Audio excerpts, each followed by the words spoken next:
Assalamualaikum warahmatullahi wabarakatuh. Halo teman-teman, kembali lagi bersama saya, Syifa Saifatul Hikmah dari Sekolah SMKN 1 Majalengka. Di sini saya akan melanjutkan pembahasan tentang Mikrotik MTCNA Preparation, yaitu tentang materi failover dan notes balance.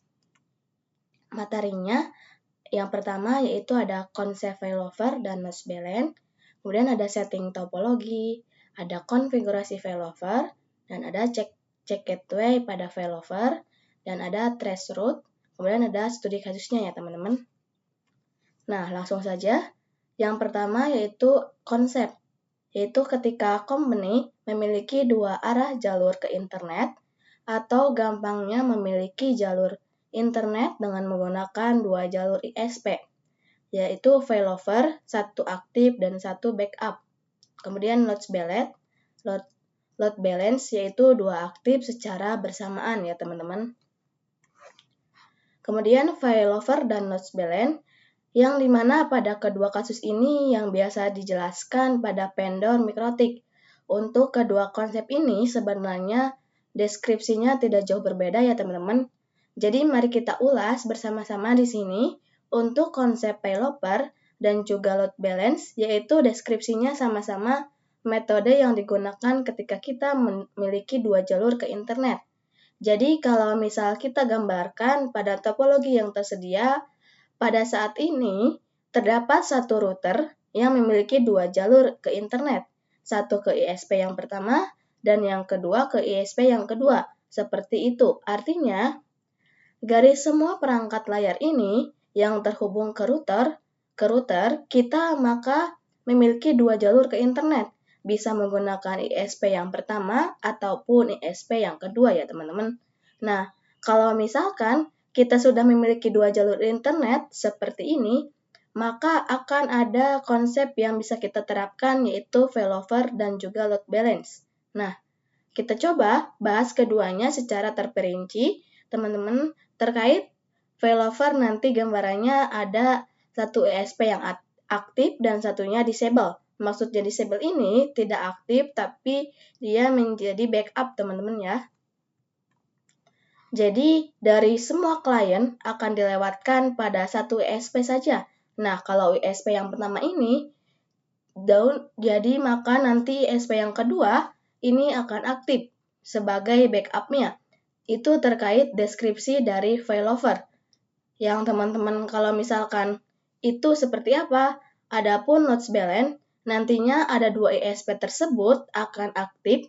Jadi kalau saya gambarkan di sini, teman-teman bisa untuk kasus load balance tersebut ini kita bisa terapkan ketika misal beberapa PC dia ingin akses ke internet menggunakan ISP1 dan beberapa PC ingin akses ke internet menggunakan ISP2. Jadi gambarnya seperti ini. Untuk secara bersamaan ya pasti ya seperti itu, sehingga untuk konsep ataupun studi kasus load balance itu sebenarnya sangat beragam ya teman-teman. Jadi seperti ingin akses atau domain tertentu gitu ya. Untuk akses ke YouTube ia menggunakan ISP yang pertama, dan ketika ingin akses Facebook dia menggunakan ISP yang kedua, yaitu kasus yang bisa kita terapkan pada load balance studi kasus terkait implementasi dua konsep ini. Dapat kita temukan di berbagai lembaga-lembaga gede ataupun perusahaan-perusahaan besar ya teman-teman. Nah, langkah selanjutnya teman-teman bisa setting topologinya, yaitu siapkan topologinya ada NET, kemudian ada router ISP ataupun suatu perangkat Mikrotik, dan ISP 2 ya teman-teman, ISP 1 dan router ISP 2. Coba kita cek ISP 1, buka aplikasi Winbox, kemudian ganti hostname-nya menjadi ISP 1.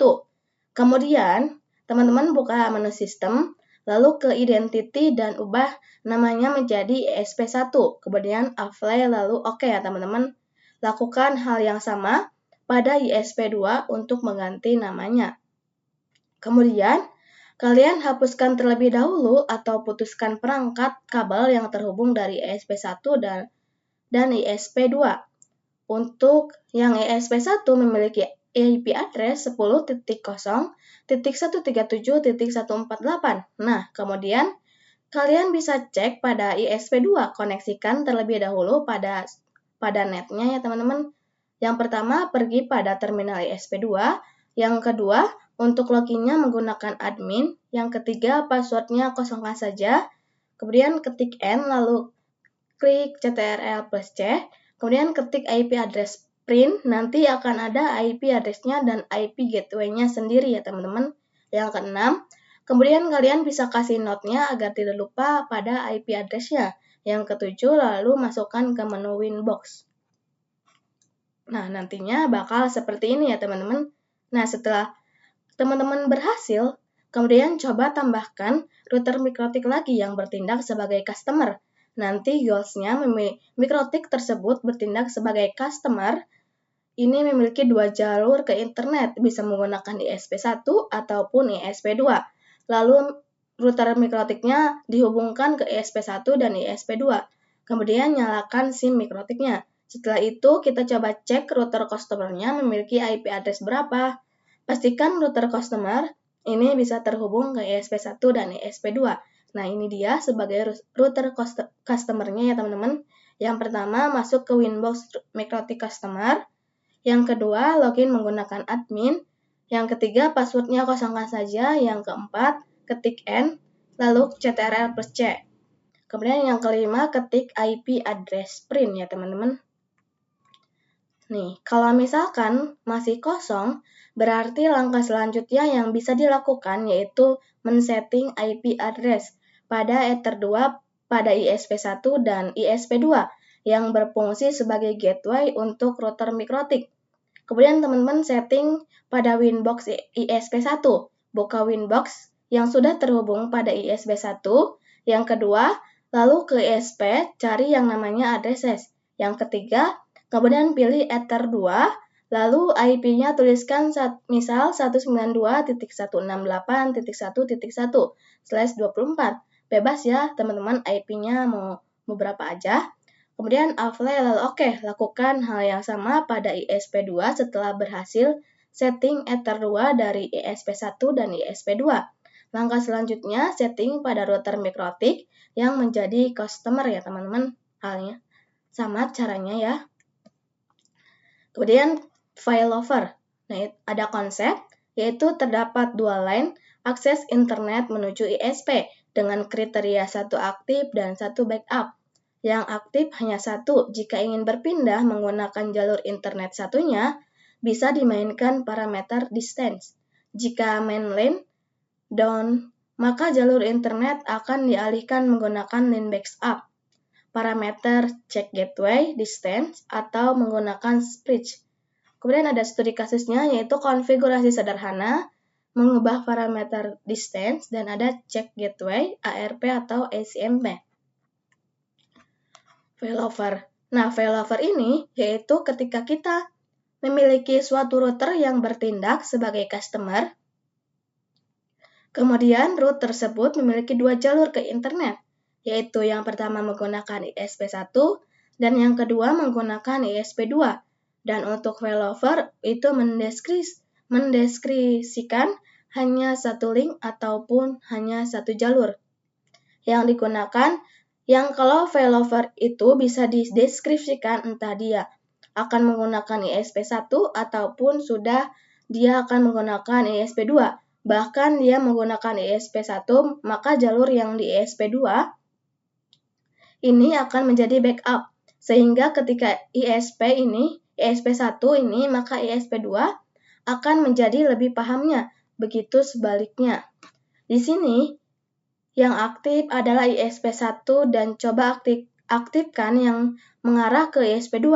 Kalaupun kita aktifkan, yang aktif digunakan hanyalah ISP1. Nah, bagaimana sih kita cara memainkan failover. Ini kalau misalkan kita menggunakan disable enable saya rasa kurang leluasa ya teman-teman. Jadi kita bisa leluasa dengan yang namanya parameter distance. Di sini apa itu distance? Distance itu mendeskripsikan parameter ataupun nilai parameter routing yang diprioritaskan, jadi semakin nilainya intensif, itu semakin besar, maka semakin tidak diprioritaskan.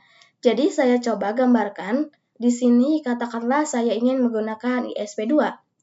Maka distance yang ada di ISP1 saya coba jadikan sehingga ISP1 ini kalau ditesnya lebih besar maka tidak diprioritaskan. Tanpa ada itu yang digunakan adalah ISP2. Begitupun sebaliknya ya teman-teman. Kemudian konfigurasi failover. Yang aktif adalah ISP1. Saya akan coba ganti parameter ISP1 sehingga lebih besar. Dan artinya nanti yang akan digunakan adalah ISP2. Kemudian kalian coba gedekan distance-nya, misal ISP1 yaitu 10, maka jalur internet akan berpindah langsung ke ISP2. Itulah cara memainkan failover ya teman-teman. Nah, nantinya secara langsung dia akan berpindah ke ISP2. Selanjutnya yaitu ada check gateway. Pada Mikrotik itu terdapat suatu fitur yang namanya check gateway. Check gateway ini bisa kita gunakan saat terdapat failover atau saat berjalannya failover. Apa sih yang dimaksud dengan check gateway itu? Kalau misalnya kita tanamkan check gateway pada sisi customer dengan Mikrotik link utama, maka nantinya si router Mikrotik akan selalu check gateway yang ada di main link. Kalau misalkan dia terdisable, maka jalur ISP akan berpindah pada jalur yang kedua. Caranya, yang pertama coba pada jalur ISP1 klik. Yang kedua, kemudian informasi check gateway-nya yaitu ada dua pilihan. Ada yang menggunakan ping ataupun ARP. Artinya, kalau misalkan menggunakan ping, maka nanti router Mikrotik ini akan selalu ping ke gateway-nya setiap 10 detik. Kalau misalkan menggunakan ARP, yaitu berarti menggunakan ARP. Yang ketiga, kemudian apply lalu OK. Yang keempat, kemudian disable, yang ISP1-nya ya teman-teman disable. Kemudian yang kelima, masuk ke Mikrotik ISP1, matikan addresses yang mengarah ke customer. Yang keenam, masuk ke Mikrotik customer, kemudian klik IP, kemudian klik router. Yang kedelapan, tunggu dulu sekitar 10 menit atau 20 menit, maka nantinya jalur ISP1 akan berpindah langsung ke ISP2 ya teman-teman. Selanjutnya yaitu ada load balance, yaitu konsepnya dua link ISP aktif bisa difungsikan bila kalian ingin membagi jalur internet, misal ke Facebook jalur 1, ke YouTube jalur 2. Load balance ini dengan metode ACMP yang merupakan improvisasi dari metode round robin load balance. Yaitu studi kasusnya konfigurasi load balance ACMP, ada konfigurasi load balance routing match atau RUS ya teman-teman. Nah, untuk konfigurasi load balance ACMP, untuk konfigurasi load balance yang sederhana sangat simpel. Harus terlebih dahulu di routers yang mengarah ke internetnya, lalu konfigurasikan dengan cara masuk ke routing table. Yang pertama, masuk pada menu IP, lalu ke router, klik add atau tambah ya teman-teman. Untuk DST address-nya mengarah ke 0.0.0.0. Untuk gateway-nya isikan 2 ISP yaitu gateway-nya yang pertama 192.168.1.1. Sedangkan gateway yang kedua 172.16.1.1. Yang keenam, untuk yang lainnya biarkan kosong saja ya teman-teman. Kemudian klik apply lalu OK. Maka nantinya akan terdapat informasi AS bahwasanya kita ke internet bisa menggunakan ISP1 ataupun ISP2. Langkah selanjutnya, teman-teman bisa lakukan uji coba pada setiap PC-nya, yaitu klik 2 kali di PC 1, kemudian ketik IP DHCP, nanti akan muncul ya teman-teman. Kemudian yang ketiga, ketik ping 8.8.8.8. Pastikan sudah berhasil ya teman-teman. Ketika sudah berhasil, bisa lakukan trans. Ketik kira-kira PPC1 ke internet menggunakan ISP yang mana? Yaitu dengan ketik trans 8.8.8. Nah, bisa dilihat bahwasanya PPC1 kalau mau ke internet, dia pertama-tama melewati interface bridge router mikrotik, kemudian melewati ISP2. Setelah itu baru bisa ke internet. Lakukan hal yang sama pada PPC2 juga ya teman-teman. Kemudian, teman-teman coba di PPC1 misal ingin ke Google. Kira-kira menggunakan ISP yang mana? Yaitu dengan ketik IP DNS 8.8.8.8, kemudian show IP, lalu ping google.com, pastikan sudah berhasil ya teman-teman. Lalu coba cek, misal PPC1 ingin ke Google, kira-kira menggunakan ISP yang mana? Dengan ketik trans google.com, maka ternyata kalau ke Google dari PPC1 dia lewat interface bridge terlebih dahulu baru menggunakan ISP yang pertama ya teman-teman. Untuk trans route pertama yaitu pada mikrotik terlebih dahulu. Yang pertama buka Winbox, yang kedua pergi pada menu tools, yang ketiga lalu cari yang namanya trans route. Yang keempat untuk trans route toolnya isi 8.8.8. Kemudian yang kelima, protokolnya pilih yang ICMP. Yang keenam, kalau sudah diisi, klik start ya teman-teman. Nah, bahwasanya bisa dilihat dari router mikrotik, kita ini dia ingin ping ke internet menggunakan ISP2 ya teman-teman. Nah, untuk trans route, pada sisi PPC sarannya yaitu yang pertama ketik IP DHCP, nanti bisa dilihat IP address-nya ya teman-teman. Kemudian yang kedua ketik ping 8.8.8. Yang ketiga trans 8.8.8. Nah, kalau dilihat dari topologinya menggunakan ISP yang kedua ya teman-teman. Nah, kemudian contoh ketika ingin ke Twitter. Yang pertama buka Command-Prompt terlebih dahulu. Yang kedua ketikan ini ya teman-teman ns lookup twitter.com. Maka nanti ada si IP-nya sendiri ya teman-teman. Ini dia. Maka nanti ada si IP-nya sendiri. Ketikan ns lookup twitter.com ya teman-teman. Kemudian buka terminal PPC2. Yang keempat, ketik IP DHCP nanti akan mendapatkan IP-nya. Yang kelima, ketik ping IP yang terdapat di Twitter yaitu ping 104.244.42.65 ya teman-teman. Kemudian enter. Kemudian ketik trans 104.244.42.65. Kemudian enter. Bisa dilihat dari PPC2 ketika ingin ke Twitter menggunakan interface bridge terlebih dahulu, baru dia menggunakan ISP2 ya teman-teman. Kemudian konfigurasi load balance. Konfigurasi load balance itu tidak hanya menggunakan ICMP, tapi bisa menggunakan konfigurasi load balance dengan metode root loss dan juga ada load balance mangle. Kita coba menggunakan metode root balance terlebih dahulu. Konfigurasi load balance root loss ini bekerja dengan sistem SRC address. Jadi kita bisa mendefinisikan misal untuk PPC1 ketika ingin internetan kita harus menggunakan ISP1. Dan untuk PPC2 ketika ingin internetan harus menggunakan ISP2. Nah, itu bisa menggunakan root rules ya teman-teman. Nanti kita akan melihat misalkan kata kuncinya adalah SRC address. Berarti PPC-PPC-nya itu harus memiliki IP yang statik. Kalau kita konfigurasi IP pada PPC yang menggunakan IP DHCP, nanti konfigurasi di router mikrotiknya akan berantakan. Maka dari itu, kita bisa definisikan PPC itu menggunakan IP statik. Nah, kita akan coba konfigurasi load balance pada Trans Route terlebih dahulu.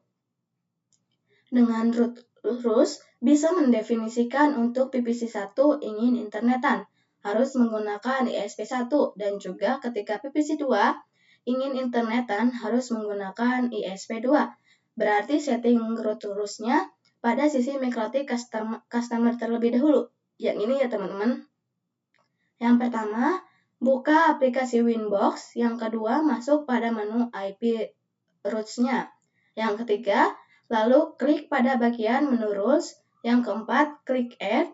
Yang kelima, nanti ada informasi mengenai SRC address. Yang keenam, di SRC address-nya, masukkan satu persatu. Misal untuk yang rules pertama, definisikan untuk PPC1. Kemudian masukkan IP PPC1, misal 10.10.10.11. Untuk tabelnya, isi mandiri misal PPC1 ya teman-teman untuk tabel yang ini. Kemudian, apply lalu oke, lakukan hal yang sama pada PPC2. Setelah berhasil, kita tunjukkan ke internet, ke yang pertama, ke menu IP, yang kedua ke neo. Lalu ke neo router, nanti tambahkan manual ke internet secara satu persatu. Untuk DST address-nya adalah 0.0.0.0. Yang keempat, gateway-nya untuk PPC1 menggunakan ISP1. Jadi kita masukkan IP address-nya dari ISP1. Yang kelima, untuk routing match-nya, pilih yang PPC1, kemudian klik apply lalu oke. Lakukan hal yang sama pada PPC2, nanti akan terlihat dua default route yang mengarah ke internet dengan dua jalur ISP yang dua-duanya aktif ya teman-teman. AS berarti sudah aktif. Kemudian melakukan pengujian setiap PPC-nya yaitu di PC1 terlebih dahulu dengan ketik ping 8.8.8, kemudian ketik trans 8.8.8, maka sudah ada informasinya ya teman-teman.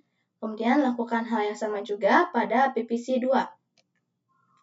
Nah, langkah selanjutnya ada konfigurasi load balance mangle. Nah, load balance mangle biasa disebut dengan firewall mangle karena terletak pada menu firewall. Apa sih yang dimaksud dengan load balance mangle ini? Bisa disimpulkan bahwasanya load balance mangle ini lebih gacor dibandingkan dengan load balance yang lainnya, seperti ACMP ataupun root rules. Kenapa? Karena dari load balance mangle ini kita bisa definisikan paket berdasarkan protokolnya. Jadi misal kalian ingin memanajemen domain ataupun ingin memanajemen bandwidth, yaitu bisa menggunakan load balance mangle. Yaitu konfigurasinya buka router MikroTik atau yang mengarah ke customer. Yang ini ya teman-teman. Kemudian yang kedua, pergi pada bagian IP. Yang ketiga, kemudian pergi pada routes. Yang keempat, pada bagian rules-nya kalian disable aja semuanya. Yang kelima, dan pada bagian rules-nya juga disable biar tidak mengganggu ya teman-teman. Yang keenam, kasus yang digunakan yaitu PPC1 ingin melakukan internet. Harus melewati ISP1. Begitupun untuk PPC2 harus melewati ISP2 ya teman-teman. Untuk konfigurasinya, yang pertama pergi ke menu IP, yang kedua klik firewall, yang ketiga klik menu mangle ya teman-teman nanti ada. Yang keempat, tambahkan rule-nya yaitu dengan klik add. Yang kelima, untuk generalnya pada chain-nya yaitu pilih pre-routing. Yang keenam, SRC address-nya isikan IP dari PPC1 yaitu 10.10.10.11. Nah, yang ketujuh, pada bagian action-nya pilih yang mark routing ya teman-teman. Yang kedelapan, pada bagian neo routing match-nya, kalian bebas buat misalkan saya buat mangle ISP1, yaitu pada PPC1. Kemudian apply lalu oke. Kemudian lakukan hal yang sama juga pada ISP2 ya teman-teman. Ketika sudah berhasil membuat rule-nya, maka kita daftarkan pada routing table. Yang pertama, pergi ke menu IP. Yang kedua, kemudian pada routers. Yang ketiga, klik add atau tambah ya teman-teman. Yang keempat, DHT address-nya 0.0.0.0. Kemudian gateway-nya isi 192.168.1.1, yaitu yang mengarah ke ISP1. Yang keenam, pada bagian routing match-nya isi yang tadi ya, yang sudah dibikin, yaitu Mangle ISP1. Yang ketujuh, kemudian apply lalu oke. Lakukan juga hal yang sama pada ISP yang kedua. Kemudian teman-teman bisa lakukan pengujian pada setiap PPC, yaitu PPC 1 terlebih dahulu. Yang pertama dengan ketik show IP, yang kedua dengan ketik ping 8.8.8.8, yang ketiga dengan ketik trans 8.8.8.8. Nah, kira-kira sudah sesuai dengan yang didefinisikan atau belum? Kemudian teman-teman bisa lakukan pengujian hal yang sama juga di PPC 2 ya teman-teman. Demikianlah materi yang dapat saya sampaikan mengenai failover dan load balance ini. Mohon maaf apabila ada kesalahan-kesalahan kata ataupun materinya kurang lengkap ya teman-teman. Wassalamualaikum warahmatullahi wabarakatuh.